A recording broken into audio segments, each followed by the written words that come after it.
La narrativa de Tito, y ya lo dejo tranquilo a su ejemplo, tiene que ver con la contradicción que tenemos porque muchos de esos grupos son los que se desenvuelven en democracia y jamás los vemos manifestarse en contra de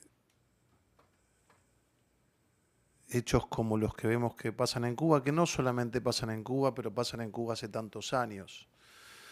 Entonces ámbitos como este creo que son fundamentales para dar esta batalla cultural y sostenerla a lo largo del tiempo, que es desenmascarar esta enorme contradicción que vemos en estos ámbitos. Yo, en mi caso particular, siendo autorreferencial, un minuto nada más para contarles por qué tengo también esta llama sagrada que llevo de luchar permanentemente por la democracia, desde donde me toque, donde me ha tocado lo he sostenido como puedo. Yo soy hijo de un sobreviviente del Holocausto. Mi padre vino acá a los 6 años escapando con su familia de Alemania. Y me tocó criarme escuchando en primera persona lo que era el fascismo, lo que era el cercenamiento de las libertades individuales y colectivas, de una manera muy progresiva, como con las leyes de Nuremberg promulgadas en el año 1933 a los judíos que vivían en Alemania de manera plena del año 1500, como colectivo, como comunidad. La mayoría de ellos que ya venían escapando a otra persecución, los judíos alemanes venían, la mayoría se radicaron ahí en los años 1500 porque la iglesia luterana no era inquisidora y escapaban de la Inquisición ya en España, donde también se les cercenaban los derechos y se los obligaba a cambiarse de religión y de apellido, y si no se tenían que ir y se fueron, y lo mismo pasaba 500 años después. Y en las leyes de Nuremberg empezaron a mirarles la sangre y a quitarles la ciudadanía a aquellos que consideraban que no tenían la pureza aria que tenían que tener. Y lo que pasó en aquel entonces, y les decía, me ha tocado escucharlo de mis abuelos y sus parientes siendo chico, era el tema de conversación en cada una de las casas nuestras. Tiene un paralelismo con lo que sigue ocurriendo en muchos lugares del mundo, siendo ya la amplificación de nuestro territorio en América Latina y en Cuba, ¿no? Lo primero que se hace es disolver los parlamentos. ¿Qué es lo que ocurre, por ejemplo, en Cuba y en Venezuela? Son falsos parlamentos porque si hay un solo partido, que hay un burócrata, un déspota que elige quiénes son los parlamentarios, es un parlamento declamativo. Junto con Elisa Trota, que está acá presente, y otros activistas, formamos el Foro Argentino para Defensa de la Democracia, donde comenzamos a reclamar por el establecimiento de las democracias en la región. Y hoy me toca ser ministro de Seguridad y me ha tocado dar el debate, y lo doy permanentemente, respecto de las manifestaciones que ocurren en la Argentina, en Buenos Aires, en esta Plaza del Congreso. Y estamos ante esta enorme paradoja donde muchos de los que vienen a decir que en nuestro país no hay democracia, o que el no permitir que alguien violente una protesta no es democrático, son los mismos que hacen silencio ante cada aniversario, ante cada hecho en el que se violan las libertades individuales en toda la región y en este caso en Cuba. Nunca los vemos. Ninguno de aquellos que los van a ver estos días y que vienen a reclamar por quienes han sido detenidos violentando la Constitución, se los escucha jamás levantar la voz en ninguno de los aniversarios de las violencias que tenemos y las violaciones de los derechos humanos y de los sistemas institucionales en ninguno de esos ámbitos, y en este caso en Cuba en particular. Así que yo desde mi lugar lo que tengo para decirles, Tito lo sabe, lo he acompañado algunas veces como referente de lo que pasa en Cuba. Tengo una costumbre que no hablo mucho de mi vida personal, pero por ahí de grande tengo un pequeño un pequeño permiso que me doy, que me tatúo frases en el brazo y me tatué Patria y Vida, ni bien fue la revuelta de Cuba, porque, bueno, porque es una manera de ir anotando en mi cuerpo algunas de las luchas que doy. No es la única que tengo, pero esta es alegórica a esta fecha. Así que yo lo que tengo para contarles es mi experiencia. He actuado en cada uno de los lugares donde he estado, hemos formado este foro, estamos reclamando en todos los organismos internacionales que podemos todas las violaciones a los derechos humanos y a los sistemas institucionales en toda América Latina. Fuimos quienes logramos que Maduro no venga al país el año pasado en ocasión de la CELAC presentando una denuncia federal. Nos hemos juntado estos días con nuestro abogado Tomás Farini Dugan, también un férreo defensor de este tipo de causas, para ver cómo podemos seguir elevando la voz en todos los ámbitos internacionales y lo seguiremos haciendo. Así que esta es mi pequeño aporte, es desde donde estoy defender esto. Eh, Me ha tocado estar en Cuba como como un turista más. En algún momento fui, me ha tocado vivir un hecho que muestra la enorme mentira que es la, bueno, por supuesto, la falsa democracia cubana que no existe. Hablamos recién de los parlamentos, pero me ha tocado vivir en carne propia la mentira que es la provisión del servicio de salud en Cuba. Yo fui con mis hijos y otras 3 familias a veranear, ¿no?, a Cuba, como tantos otros, unas familias que compartíamos vacaciones de invierno siempre juntos cuando nuestros hijos estaban en el primario, y uno de los chicos se accidentó estando en Varadero.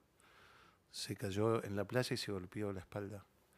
Y comenzó a orinar con sangre, entonces hubo que internarlo y nos dijeron quédense tranquilos porque eh, el hospital pediátrico de Matanzas, que es la provincia que contiene a Varadero, es el más completo de la zona. Y el, el suero que tenía este nene, un hijo de un amigo, un hijo nuestro, era una botella de ron esterilizada, porque no había material descartable. Y no había plata suficiente para pedirle al médico, ni siquiera metiendo la mano al bolsillo diciendo quiero que un hijo nuestro tenga un suero. No había, pues no hay.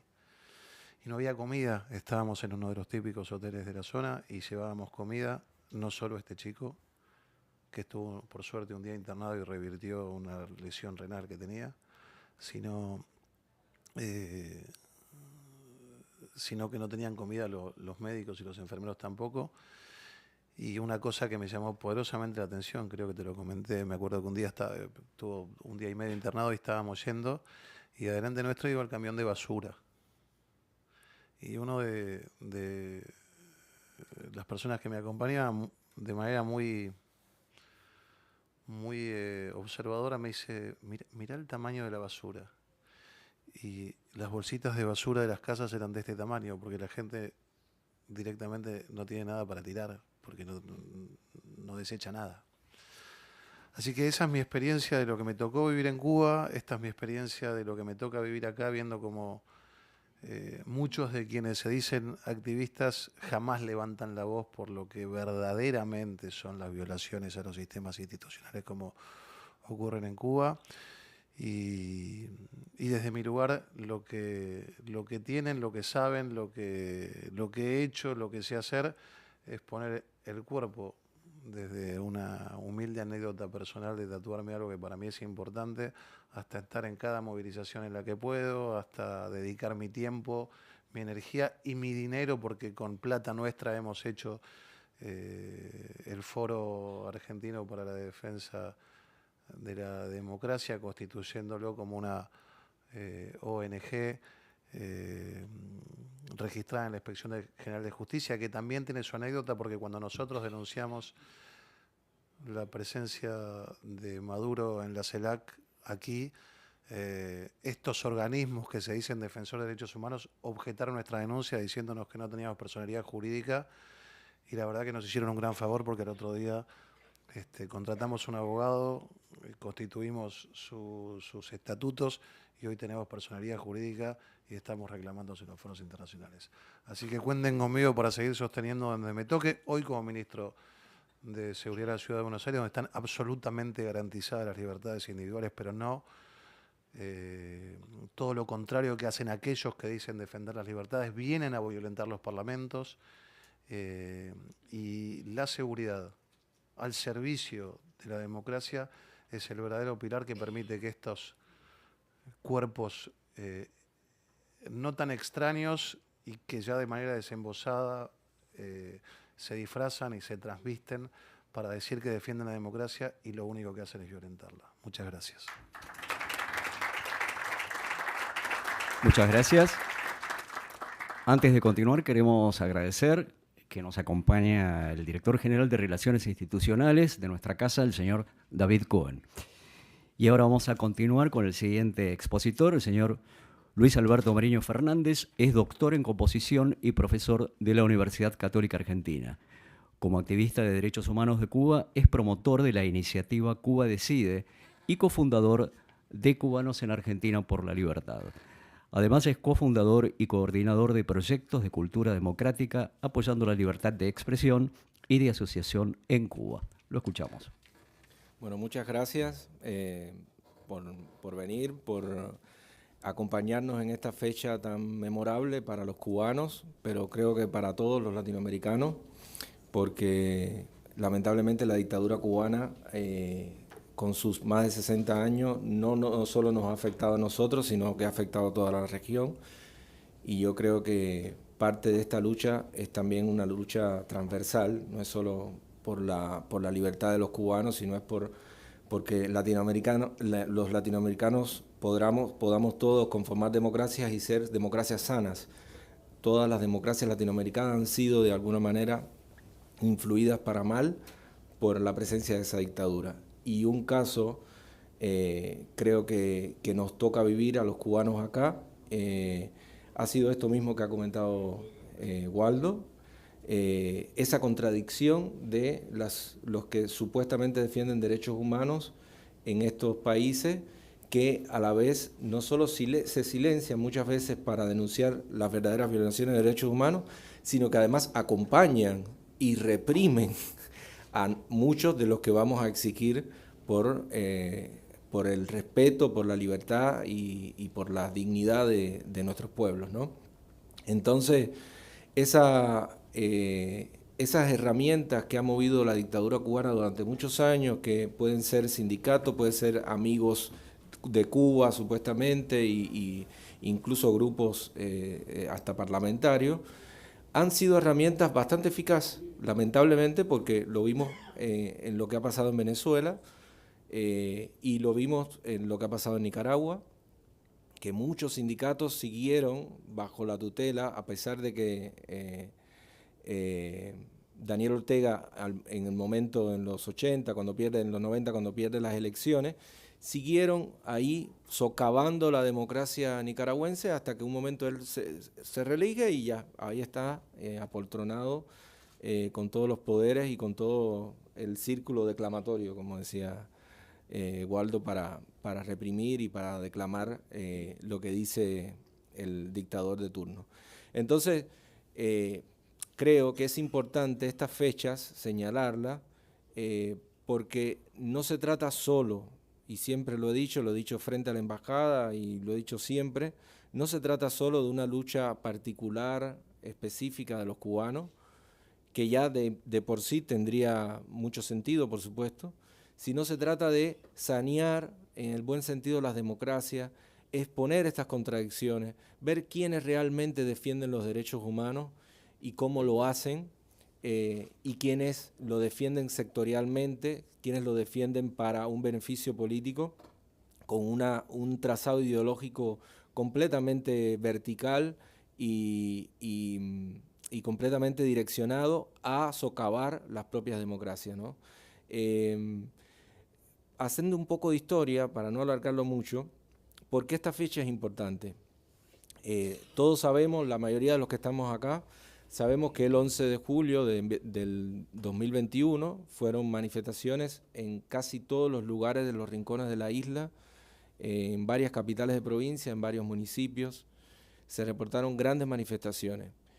Y para cualquier latinoamericano común que disfruta de la democracia y que tiene la posibilidad de organizarse y hacer una manifestación pacífica en cualquier momento, esto podría sonar un poco soso, ¿no? Sin embargo, para nosotros los cubanos, desde 1959 no tenemos la posibilidad de manifestarnos pacíficamente, respetando las leyes, haciendo como lo tienen acá, como lo disfrutan acá. No lo tenemos. Y cuando las personas organizan algo, son intervenidas, son puestas en prisión, no las dejan salir de su casa, las siguen, les cortan la comunicación, los amenazan. O sea, todo esto ha tenido distintos protocolos, ¿no? Pero lo que sí ha mantenido siempre, desde 1959 hasta la fecha, es que las personas en Cuba no se pueden manifestar, no pueden organizar reuniones. Yo fui miembro del Movimiento Cristiano de Liberación, fundador de la iniciativa Cuba Decide, y dentro de Cuba, para organizar las cosas, a veces ni por teléfono podíamos hablar nada, por supuesto, era todo. A veces yo le contaba a un alumno de violín, yo salía con mi estuche de violín con unos papelitos de Cuba Decide o de Movimiento Cristiano de Liberación, unas frases, cosas como para ir repartiendo, y, o sea, dejárselo a algunos activistas y qué sé yo, y por esos papelitos me podían dar 8 años de prisión, porque eso es propaganda enemiga, supuestamente. Entonces, eso sigue así en Cuba. Y lamentablemente no se conoce del todo, ¿no? Y entonces parte de estos eventos es para poner el énfasis en estas fechas importantes. ¿Por qué el 11 de julio es importante? Porque inesperadamente para todos los cubanos nadie pudo prever esto que sucediera. Se movilizaron las personas, viendo por internet, viendo que salían algunos pueblos a la calle, fueron saliendo, y fue toda una revolución que lamentablemente terminó en una represión brutal a personas que no habían violentado. No he conocido, no sé si un solo policía herido. No hubo ningún tipo de... Claro, hubo algunas reacciones ya después de que habían recibido golpes, disparos, piedras y no sé qué, pero en realidad las personas, cuando se ven los videos, habían salido en bicicleta, caminando en moto, y todo tratando de decir: queremos libertad, queremos patria y vida, queremos democracia, ¿no? Entonces, el saldo de esas manifestaciones ha sido que todavía hoy tenemos más de 1000 presos políticos, el país que más presos políticos tiene en toda la región, que lo secunda, por supuesto, Venezuela, Nicaragua. Tenemos hoy muchas personas, personas sitiadas, amenazadas, abuelos, familiares de presos, personas hipertensas.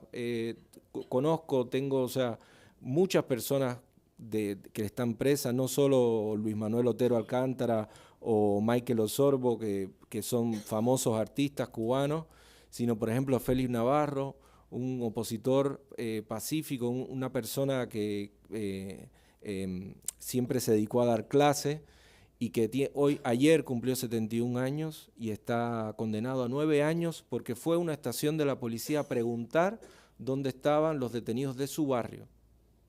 Y su hija, de 35, 36 años creo que tiene Saily, condenada a 8 años porque lo acompañó a preguntar.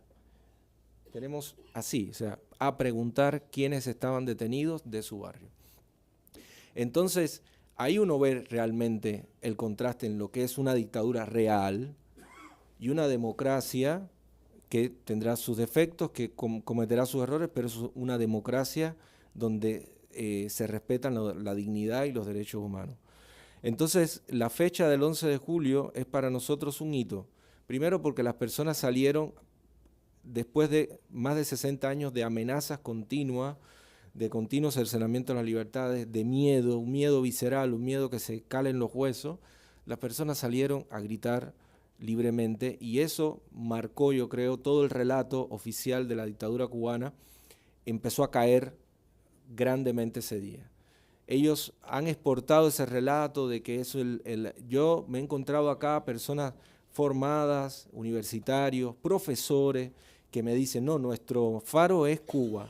Y yo la verdad que a veces me quedo ya es como que me quedo sin palabra, porque es una cosa que inaudita, o sea, cómo tu faro va a ser una dictadura claramente, donde las universidades no tienen autonomía, donde no hay sociedad civil independiente, donde no hay sindicatos, donde no hay partidos políticos. O sea, no solamente estamos hablando de partidos políticos, donde no hay ninguna de los estamentos de la estructura que garantiza un fluir de la sociedad. No hay. Y lo que hay está ilegalizado. Lo que hay es, pese a tanta violencia, pese a tanto, hay personas que ponen el cuerpo. Entonces, no creo que sea tan relevante lo poco que he hecho o lo poco que hemos hecho los cubanos acá. Lo relevante es que hoy hay muchas personas poniendo el cuerpo en Cuba, hay muchas personas sufriendo, dar testimonio. Hay muchas personas que están presas por tuitear o por un post de Facebook. Tienen años de prisión por eso. Y la causa dice por el post que pusiste en Facebook tal día, por el video que compartiste. Hay muchas personas que están siendo violentadas de todo el arco ideológico, desde la izquierda hasta la derecha. En Cuba el arco ideológico es súper variado y todas las personas que no pertenecen a la estructura del Estado son ilegalizadas. Tengan el pensamiento que tengan, sean más marxistas que Marx, sean más leninistas que Lenin, o sean conservadores de derecha, de centro, liberales, sean lo que sean, son reprimidos simplemente porque no siguen el canon oficial, no siguen replicando como un eco lo que el poder quiere que digan. Así que hoy estamos homenajeando a esas personas, ¿no? Estamos poniendo una luz en sus vidas, pero también en la lucha que están llevando a cabo los venezolanos y los nicaragüenses por la libertad, que han sufrido lo mismo y más en pocos años, ¿no? Yo creo, y con esto quiero terminar, tenemos que estar mucho más unidos, y lo hemos estado y lo vamos a seguir.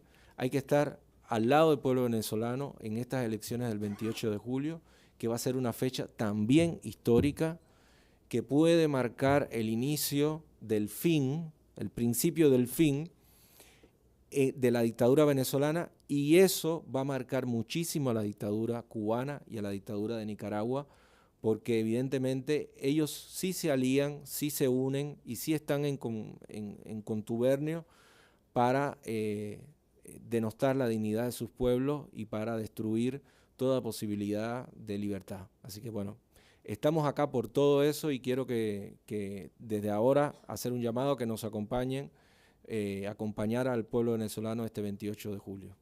Muchas gracias. Muchas gracias. Vamos a presentar a Constanza Massina, que es directora de la licenciatura en Ciencias Políticas en UCEMA, doctora en Ciencia Política por la Universidad Católica Argentina. Tiene una extensa trayectoria como profesora universitaria, columnista habitual en medios de la Argentina y del exterior. Ha publicado numerosos artículos y capítulos de libros en sus temas de especialidad: democracia, retroceso democrático, autocratización, liberalismos y democracia, y política latinoamericana en general. La escuchamos. Bueno, muchas gracias. A mí se me pone la piel de gallina de escucharlo a Luis, y después es como muy difícil seguir desde ahí, ¿no? Me acuerdo la primera vez que participé de una actividad que organizaba Cadal en la UB, era más o menos el año 2004, la tuvimos que suspender por Cuba, la tuvimos que suspender porque estaban todos los activistas de izquierda reclamando que no se podía hacer una actividad por Cuba. Esa actividad terminó suspendida. Me acuerdo por esos mismos años, que eran los años de las damas de blanco, que son aquellas que son las esposas, hermanas, madres de los presos políticos, que le pedían a las abuelas y madres de Plaza de Mayo su acompañamiento, su solidaridad en su lucha, y nunca se los dieron, nunca les atendieron el teléfono. Y esto va, yo me había hecho una hoja de ruta, siempre lo escribo, ¿no? Como para tratar de acordarme algunas ideas y no dispersarme, y después pierdo mi hoja de ruta después de que escucho a los otros panelistas.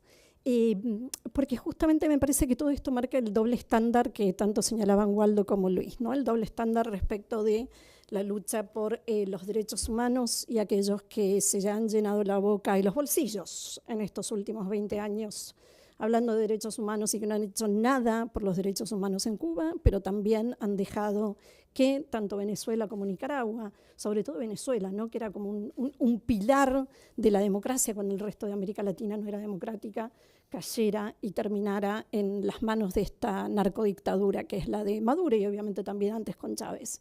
Cuando yo empecé a escribir sobre el retroceso democrático en Venezuela, la erosión democrática, lo mismo que en el caso de Cuba, cuando empezamos a hablar de las dictaduras, todo esto, es un poco como decía Luis, tantos profesores, tantos ámbitos académicos lo siguen discutiendo.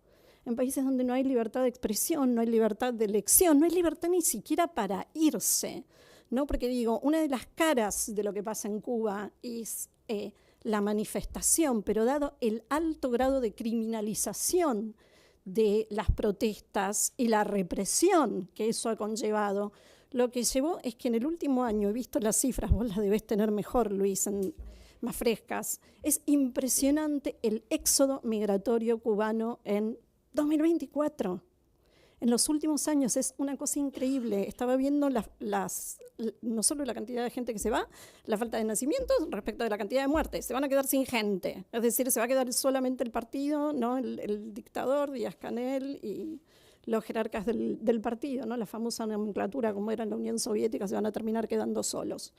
Pero el punto es que en tantos ámbitos, tanto político como académico, y me imagino que en el periodismo pasa lo mismo, es como que tenemos que seguir haciendo referencia, remarcando de que estamos hablando de dictaduras, y de dictaduras a democracias hay una distancia enorme, ¿no? Para mí hay cosas que son básicas en mi vida cotidiana, y la primera es la libertad de expresión, esto de poder decir lo que cada uno piensa sin tener miedo a las represalias, como viven muchos amigos y conocidos de Luis en Cuba, con miedo a las represalias, ¿no? Las represalias por cosas mucho menores de lo que nosotros podemos estar diciendo acá.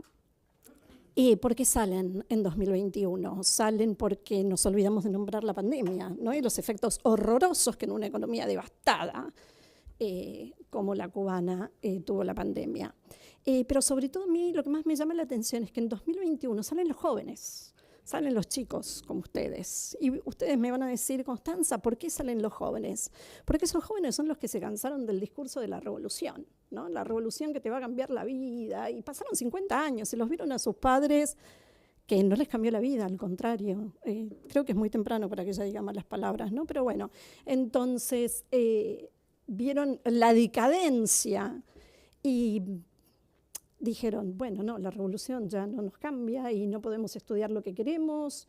Digo, para los que somos académicos, el tema de la libertad académica no es algo tan importante en las aulas, en vez de que esté la policía, ¿no?, ahí espiándote a ver si decís lo que hay que decir, si das lo que hay que dar o si te salís del libreto que te da el Partido Comunista. Dígase de paso que además está constitucionalizado, que es el único partido que puede competir en las no elecciones que hacen. Entonces, ¿por qué salen los jóvenes? Porque ellos ya no tienen el romanticismo revolucionario que siguen sosteniendo tanta parte de nuestra región.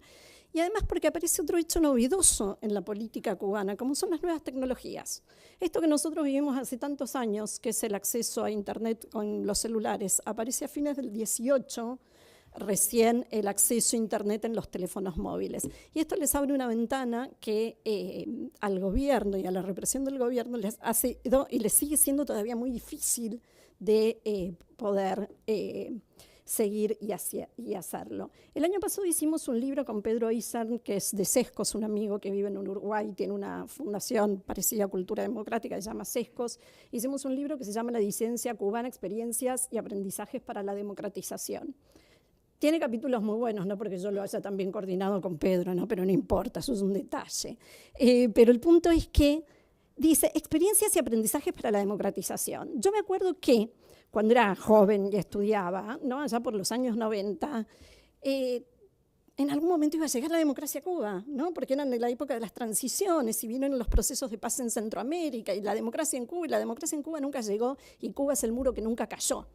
Y al revés, encima es peor, porque los años pasaron y Cuba exportó el modelo, ¿no?, como ustedes decían, tanto a Venezuela como a Nicaragua. Pero ustedes fíjense los prototipos, ¿no? Ambos eran ya intentos de dictadores, ¿no? En el caso de Chávez por haber intentado el golpe de Estado, Ortega por haber sido parte del Frente Sandinista y toda la historia de la revolución que conocemos, y después se presentan elecciones, ganan las elecciones y ya desde adentro de la propia democracia empiezan a erosionar, ¿no? Y a cancelar las instituciones democráticas que las llevaron al poder, y desde ahí al día de hoy, donde evidentemente queda muy claro, y tenemos que decirlo cada vez que hablamos, como dice Luis, que no estamos hablando de democracias, estamos hablando de gobiernos autoritarios, estamos hablando de dictaduras, estamos hablando de violaciones sistemáticas a los derechos humanos.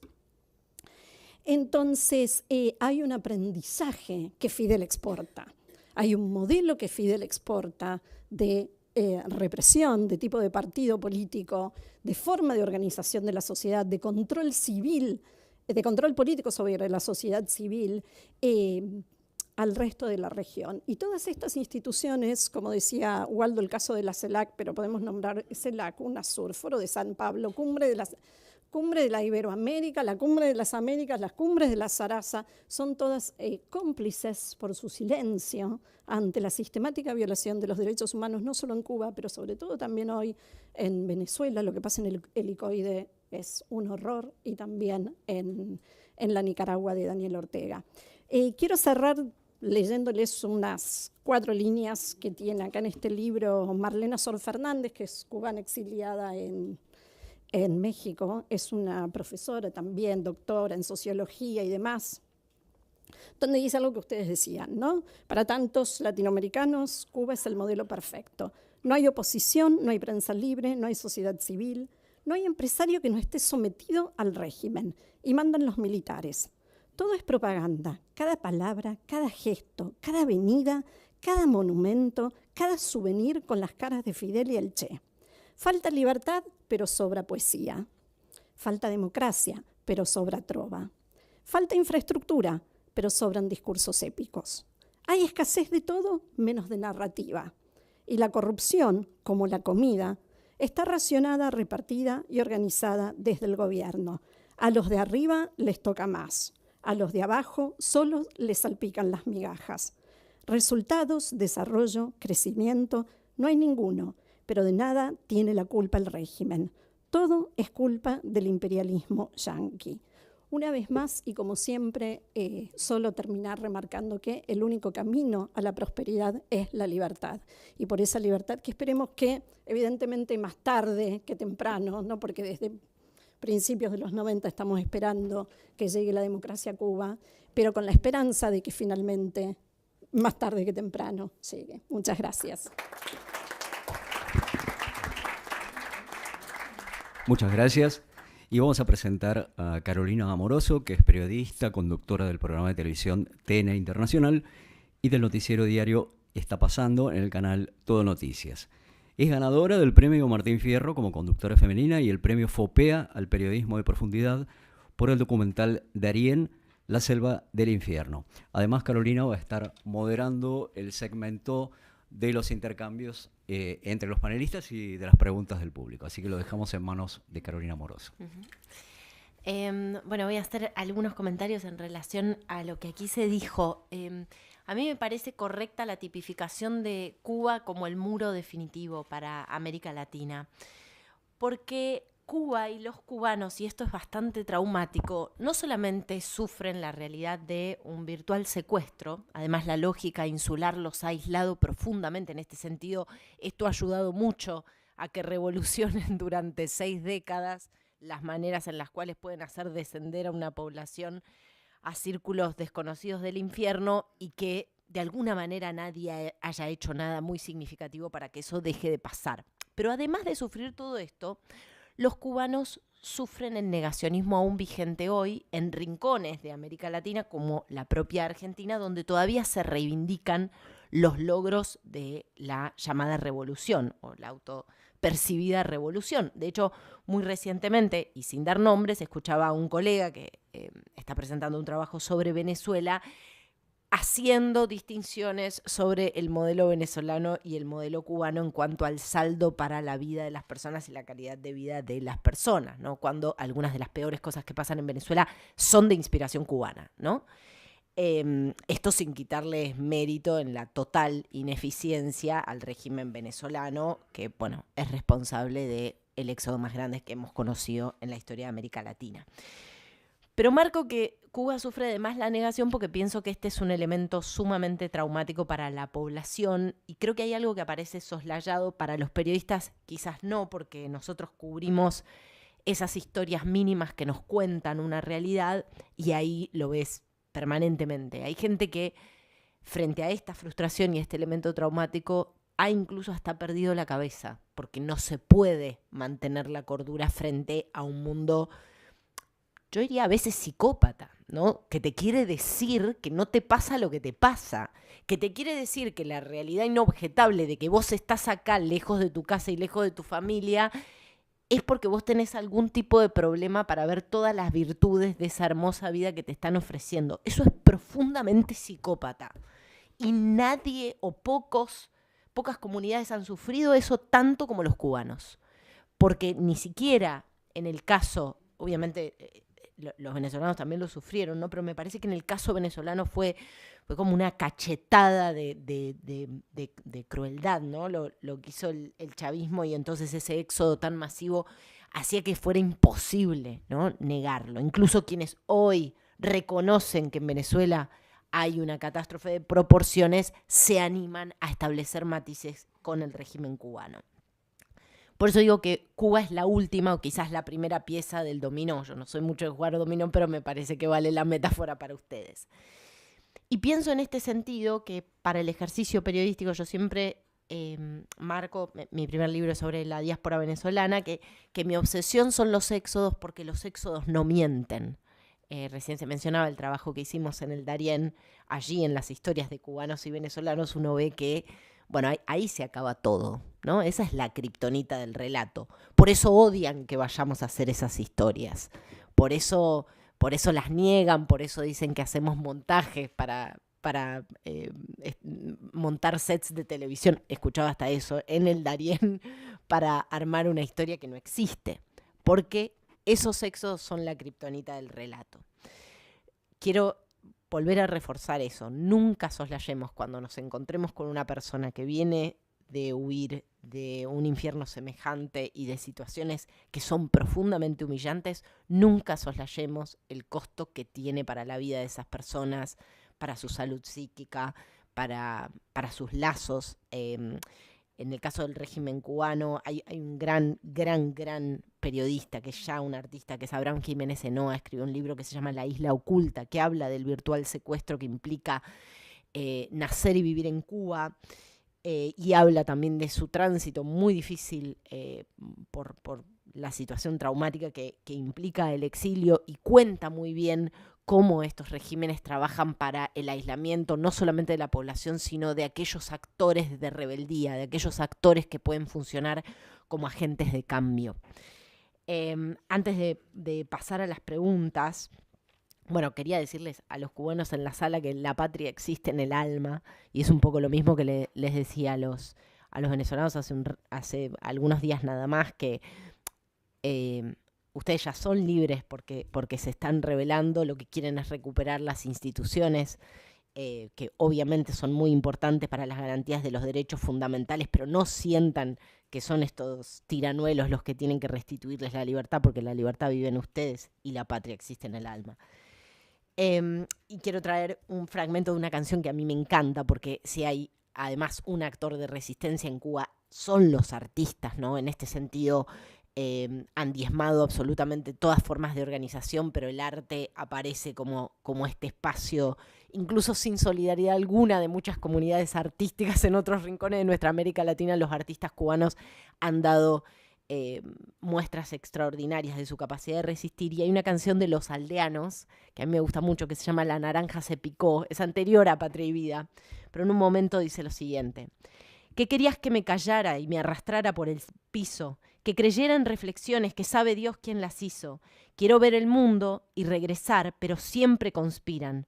Parece que de lejos se ven mejor sus mentiras. Mira, tu tonta política es quien agudiza el drama, pues quitas lo que no das, que con esfuerzo otro se gana. Muchos están muertos o en cana, prefieren morir por el sueño americano que vivir la pesadilla cubana. Bueno, me sale hasta agradecerles a los cubanos porque fueron los primeros que advirtieron, ¿no? Y en el documental de Darien hay un padre venezolano cuyo hijo salió de 8 años, salió antes que el de la selva y creyó que nunca lo iba a volver a ver, que dice: los cubanos nos advirtieron y nosotros no escuchamos. Por supuesto que no se puede culpar a los pueblos de que un dictador te secuestre, pero los cubanos lo dijeron hace mucho tiempo, ¿no? Sale casi hasta agradecerles y pedirles disculpas todo al mismo tiempo. Bueno, Tito.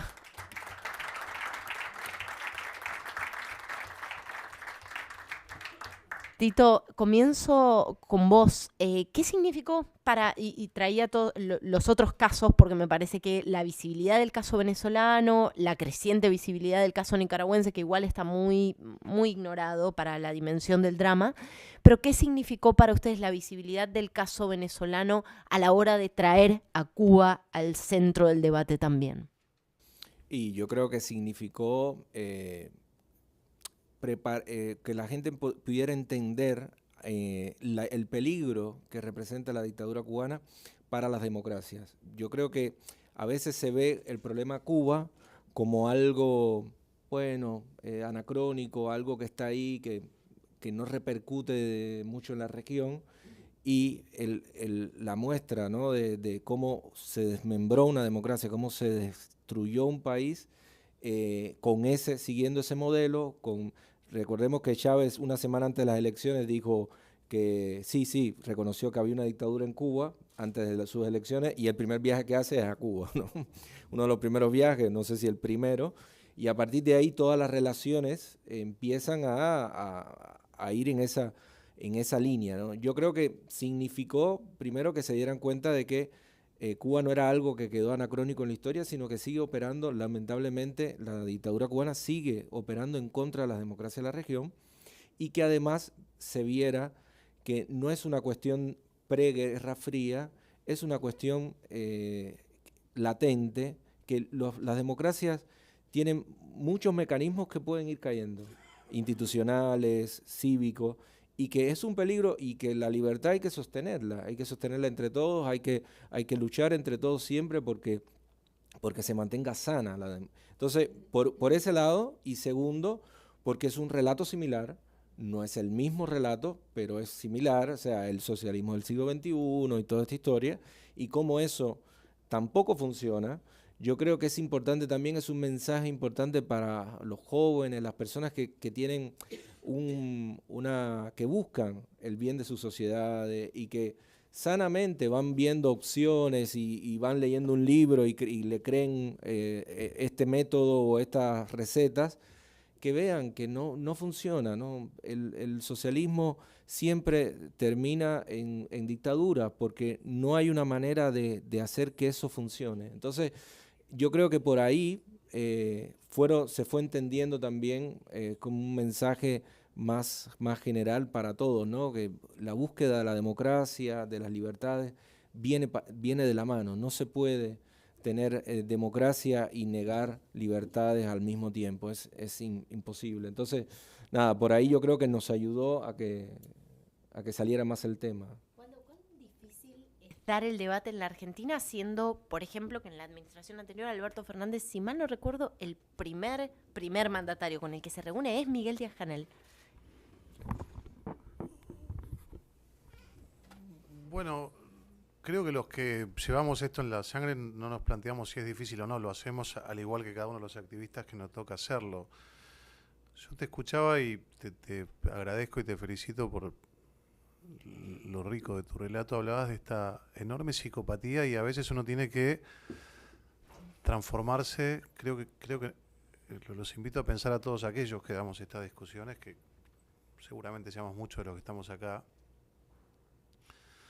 Uno comienza a transformarse en algo así como, ¿viste los detectives cuando tienen que buscar a un asesino serial, que empiezan a pensar como piensa el asesino serial, ¿no? Yo lo veo ahora como ministro de Seguridad cuando me siento con la gente de investigaciones y veo cómo analizan los casos de los comportamientos de los psicópatas. Y entramos en una neurosis de buscar respuestas catárquicas donde nos repetimos cosas que son verdades de perogrullo. Y creo que la dificultad es esa, ¿no? Transformarnos permanentemente en neuróticos que estamos diciendo es increíble lo que estamos escuchando, ¿no? Porque lo vimos en el caso, me citaste a Alberto Fernández, yo fui, entre otros, pero fui uno de los que denunció la presencia del embajador Capitanich en la Asunción en Nicaragua de Ortega, mientras estaba la sala presente un prófugo de la justicia argentina con alerta roja por el caso de AMIA, ahora que se cumplen 30 años del atentado a la AMIA. El kirchnerismo ha sido un gran psicópata, entre otros grupos políticos, lamentablemente. La firma del memorándum con Irán ha sido uno de los ámbitos en los cuales se plasma esta psicopatía, donde en la Argentina llegamos a nombrar coinvestigador de su propio atentado al autor del atentado. Y le dimos ese tenor, y mientras Timerman se sentaba con Salehi a firmar, nos decía, no, es lógico, están firmando para investigar, y le daban al investigador, y esto te lo traspolva cuando Alberto Fernández decía eso, o cuando a Maduro, diciendo que se trataba de una dictadura Cuba, iba a Cuba, en realidad estuvo muy sincero, dijo que era una dictadura y fue. Así que creo que se hace con un fuego interior, con convicciones, pero como decías vos, la misma lucha que tienen los refugiados o los exiliados o quienes luchan, diciéndole, a veces lo vemos con los venezolanos, que son una comunidad mucho más grande acá, donde en algún programa de televisión, incluso en la calle, algún activista defensor de la dictadura venezolana le explica al exiliado que dejó su familia allá que está equivocado, que todo funciona y que no tendría que estar, y uno tiene que hacer enormes esfuerzos para contener la violencia interior que tiene, porque es demencial. Así que se hace de esa manera, sosteniéndolo, repitiéndolo y estando convencido de que se hace en todo momento y desde las instituciones. Yo me tengo que disculpar porque me tengo que retirar por una cuestión vinculada a mi actividad. Así que agradecerles la presencia.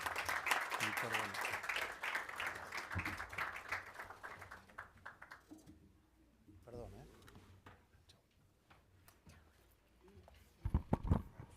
Ahí está, nos juntamos. Ahí está, nos amuchamos. Constanza, ¿qué pasa en los ámbitos académicos, ¿no? Porque, bueno, si hay un ámbito muy tomado por la romantización de la Revolución Cubana, es el ámbito académico, ¿no?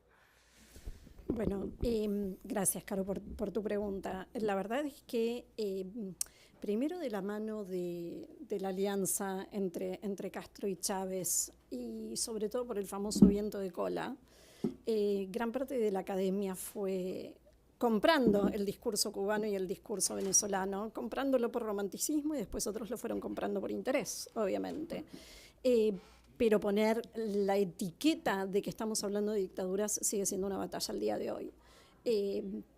Vos me podés preguntar por cuál o tal institución, y yo te puedo decir en qué medida esa institución está copada por el castrochavismo, que realmente ha permeado muchísimo en ámbitos intelectuales y académicos, tanto en la vida universitaria como en organizaciones regionales de ciencias sociales y la Sarasa. Y es parte de algo que creo que dijo hace un rato, que lo nombraba Luis, que es el tema tan profundo, que es una batalla cultural, ¿no? Y ahora está de moda hablar de batalla cultural, pero creo que venimos con este tema mucho antes de que se pusiera de moda de hablar de batalla cultural. Y vos traes a colación, Caro, el tema del ámbito académico. Y ya que está Pablo, yo me acordaba de otro que hace documentales y películas, Oliver Stone. Hace muchos años hizo una película que se llama Looking for Fidel, la pueden ver en YouTube. Porque claro, vieron esto, los progres yanquis, ¿no? Que va ahí con lo romántico, vamos a ver a Fidel y cómo la gente lo apoya y el sistema de salud de Fidel y todo esto. Y la película empieza con unos chicos que habían tratado de huir de Cuba, que habían creo que intentado robar un avión o un barco o algo por el estilo, y le hacen un juicio sumarísimo.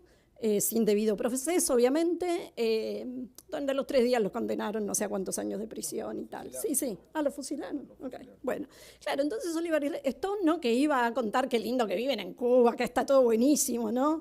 Termina como, bueno, recalculando, ¿no? Y vos fíjate cómo al final del día empezaste vos tu comentario con esa canción de, ¿cómo se llamaban? Los aldeanos. Los aldeanos.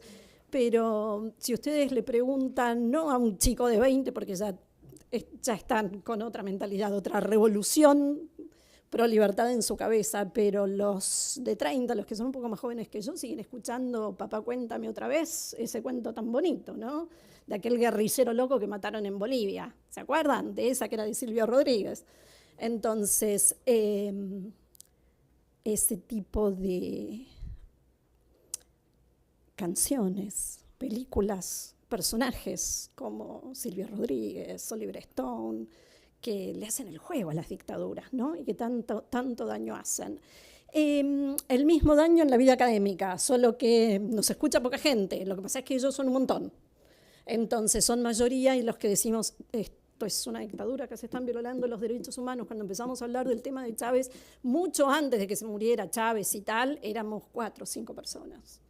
¿Sí? Publicaba artículos en los diarios que no me los querían publicar, porque era como políticamente incorrecto en ese momento decir, estamos hablando de gobiernos autoritarios.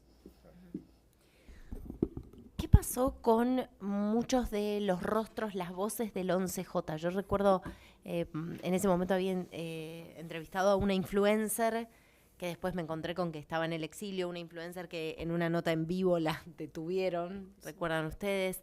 Estos nuevos emergentes también de la sociedad civil, que luego yo intenté al menos seguirles el rastro a muchos de ellos y muchos terminaron en el exilio, otros presos. ¿Qué pasó, Tito?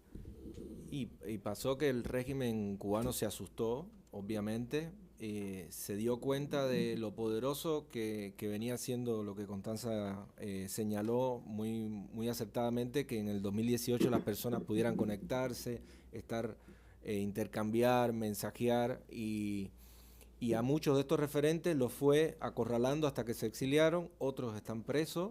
O sea, recordemos que referentes de todo el arco político cubano, desde la sociedad civil hasta partidos o movimientos políticos, no sé, como José Daniel Ferrer, como Félix Navarro, gente que fueron expresos políticos del 2003, están presos hoy.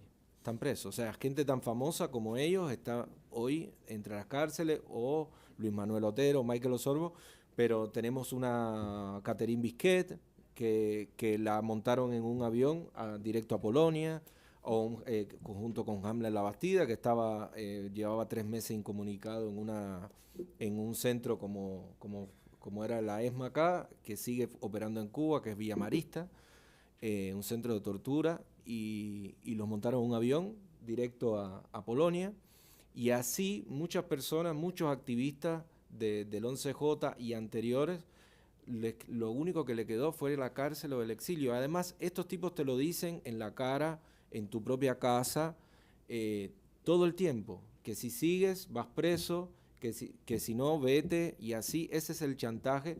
Bueno, creo que los últimos datos hablan de 500.000 ya de cubanos desde el 2021 hasta la fecha, 500.000, teniendo en cuenta las dificultades de salir de Cuba, que no es que pasas a un pueblo y cruzas una montañita, que todo exilio es tremendo, ¿no? Pero implica pasajes de avión súper caros, porque además las aerolíneas explotan esa necesidad de salir. Y un detalle importante con esto de los emigrados y los refugiados y qué ha pasado, el régimen cubano, miren qué interesante cómo se articulan estas dictaduras. Terminando el 2021, anunciaron en diciembre de 2021 que había libre visado para Nicaragua, ¿sí? Y eso hizo que empezaran las personas a comprar los familiares para Nicaragua, y después desde Nicaragua ir cruzando frontera para llegar a Estados Unidos. Solamente esos que han llegado a la frontera de Estados Unidos se calcula que son más de 500.000, sin contar los que siguen saliendo en balsas, los que siguen muriendo, los que siguen desapareciendo en cualquiera de esas circunstancias, porque cruzando esa frontera, tú lo sabes muy bien, ahí te arriesgas a cualquier cosa, ¿no? Entonces, lo que ha pasado es que el régimen puso como válvula de escape, y además también para crearles conflicto en la frontera a todos los países centroamericanos, lo pone como moneda de cambio, como válvula que abre y cierra, y así puede negociar cosas con los gobiernos del Caribe y de la región, y a la vez presos, incomunicados. Bueno, hoy me levanté, hay muchas personas que están vigiladas en sus casas, familiares, activistas, personas que no tienen conexión. Eso el régimen lo que hace es que tratar de demostrarte siempre que es por gusto lo que uno haga, todo lo que uno se exponga, porque ellos tienen el poder absoluto, ¿no? Sabemos que no es así, que eso va a caer, pero es difícil, ¿no?, sostener esa lucha, y lo que ha pasado un poco es eso, ¿no? Muchas personas han emigrado, otras están presas, otras están en sus casas ahí temerosas de que les pongan 10 años, 20 años por poner un post en Facebook, en fin. Tengo una pregunta que ha llegado al formulario que tenían ustedes para la inscripción, que es de Leandro Cohen. ¿Cuáles identifican, Constanza, como los principales mitos respecto de la dictadura cubana, y en qué se relacionan con los de países como Venezuela? Qué interesante, los mitos y las narrativas, ¿no? Bueno, el primero es democracia, porque tenemos que seguir discutiendo y explicando que en Cuba no hay democracia, y hay muchísima gente que te dice, pero en Cuba la gente vota, como votan en Venezuela. No votan, no eligen. Entonces, el primer mito es el mito en torno a la democracia en el modelo cubano. El segundo es respecto de los resultados, ¿no? Los resultados de que, bueno, pero en Cuba la gente no le falta para comer, ¿no? Y entonces vienen los videos de que la gente, ¿no?, ninguno tiene sobrepeso, y no, pero eso está editado. El mito en torno a el sistema educativo, lo mismo, los resultados del sistema educativo, lo que hacen con los médicos, las misiones de los médicos que dieron vueltas por toda América Latina, que hay muchos estudios sobre que es una nueva forma de esclavitud, el tema de los médicos cubanos. Y sobre todo, para mí el mito más grande es el bloqueo. Porque no hemos hablado hasta ahora de eso, y en verdad Cuba comercia con todos. Y esto que yo nombraba antes, ¿no?, tantas instituciones que son cómplices con su silencio, me parece que uno de los mayores cómplices de estos años es Rodríguez Zapatero y España. Digo primero a Rodríguez Zapatero y obviamente para llegar a Sánchez, pero pienso en la complicidad de Rodríguez Zapatero, de España, de los negocios de los megahoteles en Cuba, y como toda la cúpula castrista se queda con los dividendos, ¿no?, de todos esos negociados. Y esto venía a cuento de qué, Carolina, me dijiste de los mitos. Ok. Entonces, sí, no, porque me quedé pensando, ¿no?, con lo de los hoteles me hizo acordar tanto a tanta gente que uno conoce, ¿no?, que viaja a Cuba y se va a los hoteles 5 estrellas y... Vale, por favor. Un ejemplo de cómo...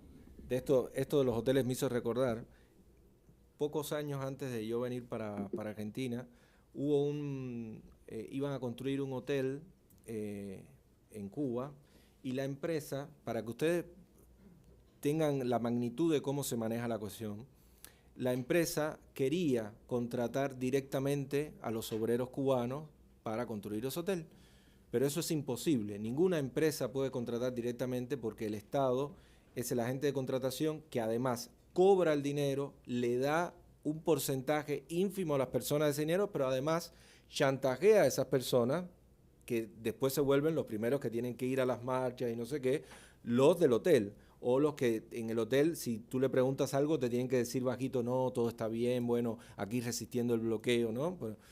Bueno, esa empresa, no me acuerdo el nombre, quería contratar a los trabajadores cubanos e insistió en eso. Y la dictadura cubana dijo que no.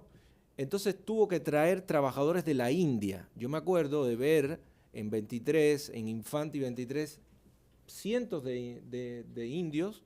¿Y qué pasó acá? Qué raro, no están construyendo, porque al final Cuba no quiso que su pueblo fuera contratado y se enriqueciera un poquito para hacer un hotel. A ese nivel llegamos. O sea, incluso las embajadas tienen que, el personal cubano que asignan es con permiso y todo vigilado y todo. Imagínense toda una estructura de ese tipo, ¿no? Y ahí es donde entendemos cómo las complicidades de las grandes empresas, de un zapatero, exacto, y de muchos que hablan de que no vamos a tratar de ayudar a los cubanos, en realidad son negocios que siempre redundan en la dictadura, en fortalecer. Y después, otro ejemplo, no hay ambulancias en Cuba, no hay carros para transportar a las personas que fallecen, no hay carros de funeraria, no hay nada, pero sí hay carros de la policía donde quiera. Sí hay, cuando hay una manifestación, hay 20 patrullas de la policía donde quiera. Entonces, ellos evidentemente redireccionan muy claramente lo que entra, ¿no? Y el mito del bloqueo, que como bien decía Constanza, Cuba comercia con todos los países que quieren comerciar con Cuba, no tiene ningún problema, de hecho comercia con Estados Unidos. La mayor cantidad de comida que se compra y de muchas medicinas proviene de Estados Unidos. Acá, si quieres abrimos al público, igual ya, sí.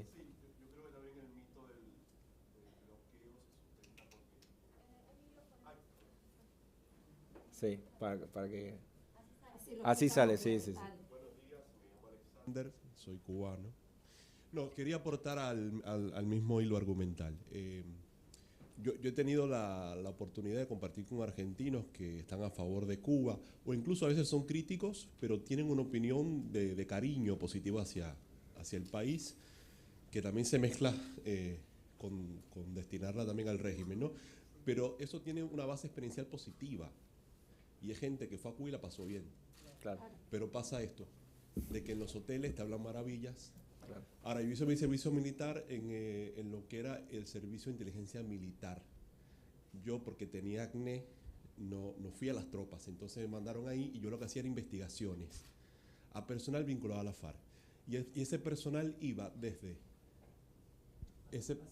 Ese personal iba desde médicos que iban a cumplir misión, personal de los hoteles, militares propiamente, gente del ejército, y esos eran los 3 tipos de personas a los que yo hacía investigaciones. ¿Cuáles eran las investigaciones? Muy simple: ir al barrio, ir a las autoridades del CDR, que es el Comité de Defensa de la Revolución, son organizaciones barriales politizadas, y preguntar sobre esa persona. Había una grilla de preguntas. Entonces, cuando uno ve eso, es que uno puede entender por qué es importante para el régimen tener en los hoteles gente fiel. Claro. Porque hay gente que le da esa publicidad después. Después yo me topo acá con argentinos, pero yo fui, el del hotel me dice que no es así, que todo está perfecto o que todo está bien. Pero es eso. Entonces, eso también, y por otra parte, gente que también la pasó bien con artistas. Por ejemplo, tengo un vecino ahora que fue amigo de Brosiliante Hernández, muy amigo, claro, que se codió con todos esos grandes artistas. La verdad que todos esos grandes artistas viven bastante bien, la pasan bien y poco critican. Entonces, esa es la verdad también. Yo creo que en eso el régimen ha sido muy exitoso de administrar la experiencia, ¿no? De lograr que las visitas sean, para esas personas, sean muy positivas, y obviamente la gente se va con una idea del país que no es real. Totalmente. En relación, como para cerrar este tema del bloqueo, me ha sido muy exitoso. Muchas veces hablamos del daño que se hace en el acceso a los derechos más básicos, en instalar un clima represivo, pero no hablamos del daño que se les hace a los vínculos comunitarios. Destruir la confianza en el otro, instalar la cultura de la delación, es un daño que incluso es posterior a ellos. O sea, si el régimen cayera hoy, hay un trabajo de reconstrucción en lo vincular que es muy difícil. Perdón. No, totalmente. Eso es un punto muy importante, yo creo, y es una parte de donde, cómo se ejerce también la violencia, ¿no? Porque es la violencia que destroza los lazos, las cosas que se construirían libremente en una comunidad. Yo creo que parte de este relato es también entender cómo funciona un relato, ¿no?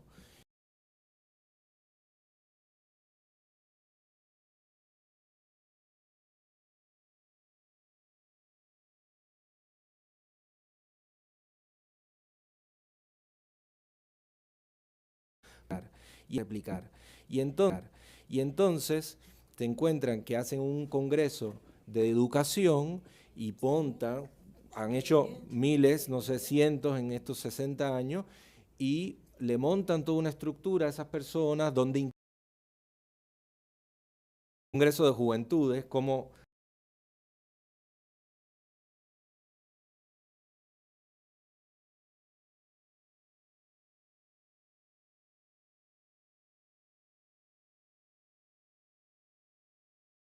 normal, superficiales, no es como, bueno, esto pudiera estar mejor, no, deberíamos limar esto un poquito más y todo estaría bien y todo es culpa del imperialismo, ¿no? Pero esa narrativa replicada y replicada y replicada y replicada son, como decía una narradora cubana, en una novela que habla sobre los mitos de la revolución, han sido bombas de hidrógeno, han sido bombas que han caído, no solo han destruido el pueblo cubano, sino que han destruido aparte de la intelectualidad latinoamericana, lamentablemente.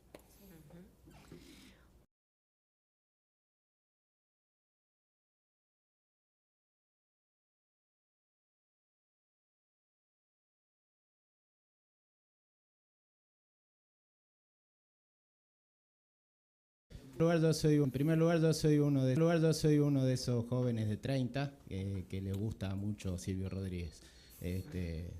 Lo adoro. Tengo una relación de amor-odio con él. Y en primer lugar quería aclarar que la canción Cuéntame Papá es de Ismael Serrano. De Ismael Serrano. Sí. Y bueno, a continuación hago una breve defensa de mi gran ídolo musical, Silvio Rodríguez. Yo creo que él ha tenido que ha jugado un papel muy ambiguo en la cultura cubana y yo a eso lo veo expresado en una canción de él que se llama Debo partirme en dos. Es una canción que está en el disco Al final de este viaje, que es un disco de 1975. Y yo creo que Silvio Rodríguez, digamos, ha tenido que partirse en dos, justamente. Ha tenido que, por un lado, llevar adelante su obra poética y su obra artística, y por otro lado ha tenido que coquetear con el régimen y con la dictadura, porque si no lo iban a echar, no le iba a quedar otra.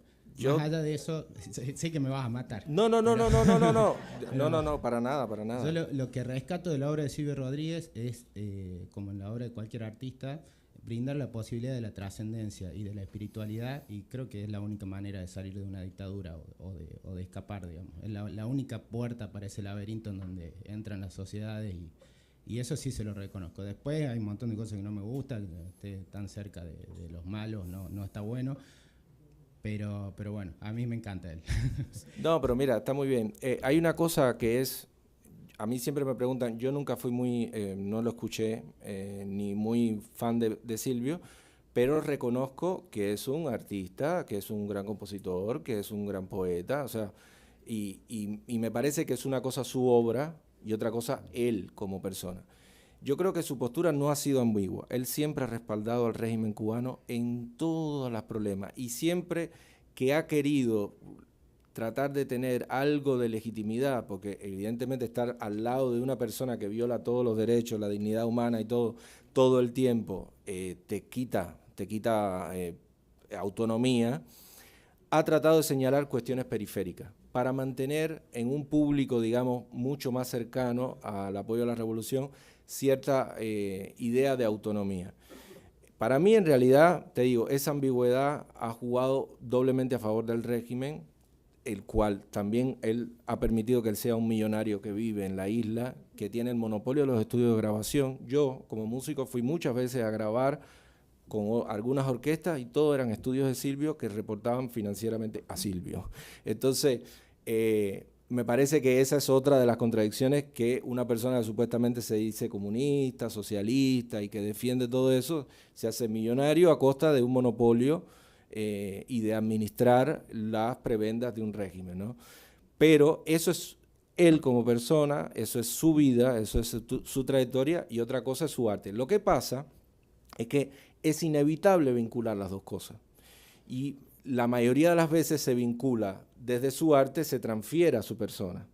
Y las personas van a tratar naturalmente de evitar estos cuestionamientos profundos porque quieren seguir creyendo en que una persona que compuso y que escribió eso es una persona con una dignidad y una persona que aboga por la libertad. Lamentablemente, ahí va a haber muchas opiniones de cubanos que quizás te acompañen, pero muchos te podemos decir que no lo vemos como, ni siquiera como alguien ambiguo. Para mí es alguien que ha realmente hecho mucho daño y que ha creado un falso, ha sostenido el relato. Piensen que todos los actos revolucionarios, todos los actos institucionales se abren y cierran con canciones de Silvio. O sea, no es una persona periférica que está, o sea, está ahí en el relato y él autoriza y él es parte de eso todo el tiempo. O sea, no es algo... Sí, adelante. Mi nombre es Danilo Pompa. Danilo, el micrófono. Quizás sea el cubano más viejo de la sala, tengo 76 años. No parece. Vi ese fenómeno Está nuevo. desde el 1 de enero del 59, no es que me lo cuenten. Fui revolucionario, alfabeticé, recogí café, hice una ingeniería. Pasé todo el proceso de la revolución desde el primer día. Mi padre fue combatiente. Y no tengo por qué negar nada. Y mi proceso para poder tener el dolor y todo lo que repudio el sistema cubano actualmente ha sido largo. A veces pienso que es muy largo. A veces no es fácil cuando desde que usted tiene 8, 10, 12 años te comienzan a adoctrinar y tú ves algo y tú piensas que eso está bueno y tiene que ver con lo de Silvio. Entonces uno comienza desde el ABC, uno tiene sexto grado, termina, llega la revolución, alfabetizar, plan de beca, te becan en La Habana, te hace técnico, te hace ingeniero, y es la revolución, te mandan a recoger café, a cortar caña, tienes salud y educación gratis, al parecer, porque lo está pagando toda una vida. Y el día que tú quieres opinar, por ejemplo, yo comienzo a tener problemas con Cuba cuando Lech Walesa en Polonia. Yo no podía entender que el sindicato de Lech Walesa en Polonia diera ese traste con aquella política de Jaruzelski y no sé de quién. Y luego vino Andrópolis, luego vino Gorbachov y vino la perestroika, me volví perestroico. Sputnik, tiempos nuevos. Y no podíamos discutir ni decir nada. Donde único podíamos hablar un poco en la unidad con algunos escritores, Justo Bacó, que nos juntamos con Reinaldo, ahí en la Casa del Té, etc. Todos excomulgados por la revolución. En ese tiempo conocí a ella, a mi esposa, Mónica. Hace 35 años que vivo acá en la Argentina. Entonces, es difícil salirse del sistema. Cuando tú hablas de Silvio, no, Silvio es un canalla, es un prisionero del régimen. Un hombre con su capacidad intelectual, que cantó vivo en un país libre y que no ve que hay 1000 jóvenes presos. Él como Padura, que hay 1000 jóvenes presos, que hay un montón. Mi papá tuvo 5 años preso en Cuba. Y que Silvio no lo vea, es un canalla. Puede tener la sensibilidad más grande del mundo. Me puede gustar miles de sus líricas y canciones. A mí me gustaba Mercedes Sosa. Un día llegué a la Argentina y me dijeron que era radical. Yo pensaba que era comunista. Y es una artista tremenda, tremenda. Pero hubo una playa de latinoamericanos que estaban en la canción Protesta. Fue un fenómeno revolucionario de aquellos tiempos que se dan en América Latina. Sin embargo, había miles de cantores muy buenos, pero fue lo que se puso de moda en América Latina como fenómeno de la revolución cubana. Punta de lanza del movimiento comunista internacional para Cuba, para América Latina, el África, soliviantando miles de regímenes en América. Me di cuenta muy tarde de muchas de esas cosas, todo el mundo te ha dado cuenta. Entonces, ¿qué pasa? Es muy difícil cuando uno tiene la mente llena de toda esta cáscara darse cuenta. Incluso uno pasa muchas veces luego porque que te miren hasta con desconfianza. Porque hay un fenómeno hoy que a mí me preocupa, que es también la descalificación del otro por pensar de una u otra manera. Ojo, no lleguemos a eso por derecha tampoco. Ojo. Entonces, yo digo que es muy importante saber que Cuba ha sido la punta de lanza del sistema comunista. ¿Por qué llegaron esos aviones? Cuando Atrán dijo que iba a tumbar a Maduro, no lo tumbó, llegaron los aviones rusos. están metidos acá en América Latina los rusos, los chinos, los iraníes y toda esa gente. Es un fenómeno muy grave y Cuba es la punta de lanza de todo este sistema. O no hubo guerrilla, no adiestraron en el cacho a todos los guerrilleros de América Latina, se adiestraron en Cuba. Entonces, hay un peronista, no me recuerdo el nombre, que tiene varios, Tata Joffre, que habla de estas cosas en muchos de sus artículos. Pero hay mucha literatura, mucha. Casa de las Américas. ¿Qué fue Casa de las Américas? En el movimiento intelectual latinoamericano, Retamar, todo, Roque Dalton. Y yo que me gusta la poesía de Roque Dalton. Entonces, ¿qué pasó con Roque Dalton? ¿Quién lo mandó a matar? Entonces, disentir aún desde adentro ha sido gravísima. Palabra a los intelectuales. Con la revolución todo, sin la revolución nada. Eso fue tremendamente funesto en Cuba y en América Latina. Y hubo un montón de intelectuales de toda la allá que fueron a defender a Fidel. Eso ha sido funesto para todos nosotros. Hoy ya es el tiempo de que ojalá todos los argentinos nos acompañen a luchar por la libertad de esos jóvenes. Si la lográsemos, si los gobiernos de una manera, no peleándonos de una manera alguna, los partidos políticos argentinos, encaminaran y le exigieran al gobierno cubano desde la diplomacia y de todas las vías económicas, sociales y políticas, que tienen que liberar a José Manuel Ferrer, que tienen que liberar a los chicos del 11 de julio, que tienen que cesar su represión contra los intelectuales, a Lina, a Jenny, y un montón más de intelectuales que lo arrastran, lo golpean, lo regulan, lo meten en su casa. No lo dejan saber al señor Lera, que es un caricaturista, que es un hombre, así está Cuba. Y si vamos a la provincia y yo hago un post, mi hermana no le pone like. Y mi sobrina tampoco. Y habla con los amigos. Dice, no, todo el mundo está como Poncio Pilato lavándose la mano las 24 horas del día. Mientras Mariño estamos acá, Enrique, los otros que están peleando, este joven que también lo conozco. Y vamos 15, 20 o 30.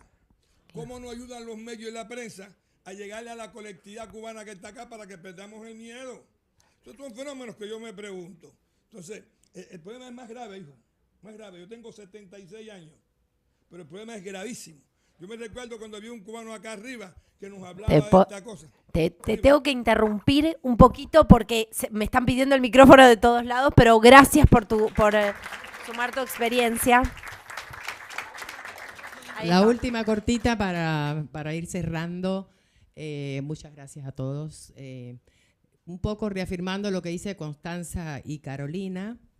Bueno, Carolina una vez me hizo una entrevista sobre el mito de los médicos cubanos en Cuba, después te la paso. Yo creo que fundamentalmente lo que nosotros estamos acá, además de visualizando lo que pasa en Cuba, es haciendo un pedido a las autoridades de Argentina. Por suerte hubo un cambio de gobierno y la parcialización es diferente, por suerte a favor nuestro. Me parece que más allá de victimizarnos, tenemos que empezar a organizarnos, porque las personas en Cuba están, como dice Carolina, dañados emocionalmente. Son personas que llevan años sin saber lo que es trabajar, son personas que llevan años sin saber lo que es hablar, son personas que llevan años sin poder sentir. ¿Y qué podemos hacer los que tenemos el privilegio de estar en gobiernos y en lugares democráticos? Es aportar a la reconstrucción de esos países, aportar en nuestras ideas, ayudarlos a organizarnos y poder pasarle el conocimiento de los que tenemos, gracias a Dios, la libertad de vivir en Argentina. En primer lugar, vamos a acompañar a Venezuela, que el domingo tiene las elecciones. Los cubanos vamos a estar, así como el gobierno de Cuba se mete y está infiltrado en el gobierno chavista, estamos los cubanos que vamos a estar a favor de defender la democracia en Venezuela. Muchas gracias. Bueno, voy a plantear una de cierre que tiene que ver un poco con las inquietudes que surgieron ahora y también surgió de las preguntas en la inscripción. Y es si hay algo que se puede implementar para la liberación de Cuba y que no se haya hecho aún, más allá de los esfuerzos tanto desde el exilio como desde los grupos que se han levantado. Perdón, la pregunta es de Bárbara Nasso. Gracias. Bueno, no sé si está Bárbara, pero gracias, Caro. A ver, quiero empezar un poquito más atrás, no sé si me das 2, 3 minutos. Me parece que hay un momento que pasó allá, creo que fue más o menos por el 2011, que fue un momento perdido, que fue el descongelamiento de las relaciones entre Cuba y Estados Unidos, de la mano de Obama. Y fue un momento perdido, porque Obama tenía la oportunidad de descongelamos las relaciones. ¿Se acuerdan que estaba todo ese... puedo decir puterío, ya todo el puterío, ¿no?, latinoamericano de que Cuba, la OEA y bla, y todo llorando, y que Cuba volviera a la OEA, que después Cuba dijo que no, vuelvan a la OEA, no, sí, pero nosotros no. Pero era un momento para que Obama exigiera, por ejemplo, por los derechos humanos, por los presos políticos, y no lo hizo. Es decir, fue un momento perdido. Yo tengo un pesimismo existencial, con lo cual pensar en cómo salir de este embrete en el que estamos metidos, de este enjambre latinoamericano, a veces se me hace bastante difícil de ver. Pero te voy a decir dónde está para mí, Caro, el punto de cambio y el punto de inflexión. Y está en los jóvenes, y sobre todo los jóvenes por el acceso que les dan los datos móviles. No Internet porque... ¿Y por qué digo esto? Lo digo porque lo que pasa el 11J del 21, no hay cineasta ni Oliver Stone que pueda editar los videos de esos chicos en tiempo real mostrando la represión a la que eran sometidos. Entonces me parece que ahí está en cada uno de nosotros este ejercicio de ciudadanía que supone, ¿no?, mientras que estábamos encerrados por el COVID, tener al ministro de Salud tomando cerveza en Madrid, ¿se acuerdan, no? Entonces, me parece que así como están las noticias falsas, el avance de China, ¿no?, la desinformación y todo esto, también hay un ejercicio de ciudadanía que hoy podemos hacer, y ese ejercicio de ciudadanía que se supone que es fundamental en la defensa cotidiana de nuestras democracias, es también fundamental en la defensa de donde no está todavía, donde no ha llegado la democracia. Entonces, que a veces nos rompen un poco, que todo el tiempo está ahí, pero es un elemento que ha permitido mostrar, ¿no?, esto que se usa tanto ahora, visibilizar lo que realmente pasa dentro de Venezuela, lo que realmente pasa dentro de Cuba. Lo que hace María Corina Machado hoy a través de, ¿no?, las redes sociales, era inimaginable que eso hubiera podido tener la repercusión que está teniendo sin estas tecnologías y sin este acceso que nos dan los teléfonos y todo esto. Entonces me parece que ahí está la buena utilización, si vos querés, de las tecnologías y un ejercicio de la ciudadanía, porque evidentemente todo lo que se ha intentado hasta ahora, desde bloqueo, embargo, ¿no?, embargo de cuentas y todo esto, les embargan una cuenta acá y tienen 800 cuentas en otros lados, entonces se siguen cagando de la risa de todos, ¿no? Digo, hace un tiempo, ustedes son muy chiquitos, pero yo me acuerdo una vez que creo que salió en Forbes que Fidel Castro era uno de los millonarios más millonarios del mundo. Y las hijas de Chávez y todo lo que ya todos hemos visto hasta el hartazgo. Vendía el catálogo Avon. Ah, mira. Vendía claro, ponele, ¿no? Y se hicieron. Entonces me parece que así como tenemos que fortalecer y defender nuestra democracia cada día, también esto nos permite esa libertad que hasta ahora no han podido ejercer, y esto es un elemento liberalizador para todos nosotros. Para ser breve, creo que deberíamos seguir creciendo en organización, en estrechar vínculos, en articularnos dentro de sociedad civil, pero dentro de la política. Y yo creo que ellos tienen un gran auditorium creado, artificial, para replicar y para que vibren el discurso y las narrativas oficiales. Nosotros, al creer en la libertad, siempre contamos primero con el convencimiento de las personas, con que las personas agarren la posta, ¿no?, y sigan, y eso por supuesto que es una desventaja ante otros que simplemente adoctrinan y para adelante, ¿no? Entonces, nada, sin caer en esa herramienta de sí tratar de decir, de compartir, de unirnos, de seguir replicando, a veces para nosotros los cubanos y para todos, yo creo que incluso en el marco intelectual, a veces uno se cansa de tener que repetir lo mismo, Pero hay que repetirlo porque del otro lado lo están repitiendo todo el tiempo como una máquina y lamentablemente las narrativas son así, o sea, compiten. Entonces tenemos que también tener conciencia de eso, de que todo, como la experiencia que contó Danilo, la experiencia que contaron, que pueden contar muchos, todo es muy válido y es muy necesario. Y hay que contarlo, hay que decirlo en estos foros, en la vida privada y en cada situación hay que tratar de seguir dando la voz, elevando la voz de los que están sin voz en Cuba y en tantos lugares de Latinoamérica. Muchísimas gracias, Tito y Constanza, y gracias por convocarme. Muchas gracias. Y vamos a tener un cierre de lujo. El activista, músico, compositor y violinista Luis Alberto Mariño va a interpretar una pieza que él compuso. Es un capricho para violín solo. Se llama Himno Homenaje Libertad, Libertad, Libertad. Es un homenaje a los pueblos de Nicaragua, Venezuela, Argentina y Cuba. Ustedes van a ver que él hace una combinación de los himnos en su obra. Y fue compuesta en ocasión del tercer aniversario de las manifestaciones pacíficas del 11J. Bueno, justo la descripción que acaban de decir creo que habla de la obra. Nada más para decirles que todas las notas, todas las alturas que van a escuchar son de los signos. Lo único es que todas esas alturas están filtradas por unas sucesiones temporales un poco aparentemente caóticas que tienen que ver con la fecha 11-7, 11J, ¿no?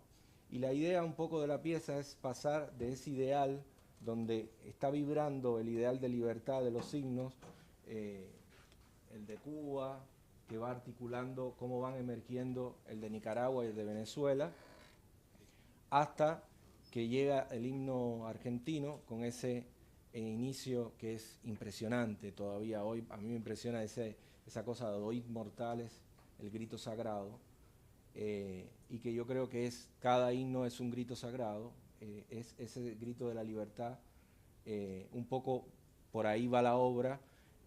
Nada más recordarles que el himno de Nicaragua empieza: salve a ti, Nicaragua en tu suelo, ya no ruge la voz del cañón. El de Venezuela dice: gloria al bravo pueblo, que el yugo lanzó, la ley respetando, la virtud y honor. El de Cuba es un llamado al combate corred vayameses, que la patria os contempla orgullosa, no temáis una muerte gloriosa, que vivir por la patria es morir. Y bueno, y el de ustedes, oíd mortales, el de nosotros también, porque soy argentino también, el grito sagrado: libertad, libertad, libertad.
Luis Alberto Mariño.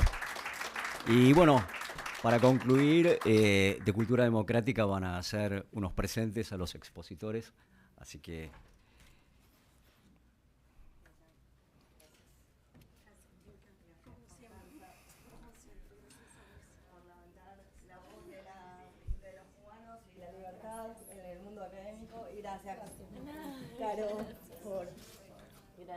por hacer tu testimonio, porque realmente eres una periodista muy comprometida y la verdad que eso...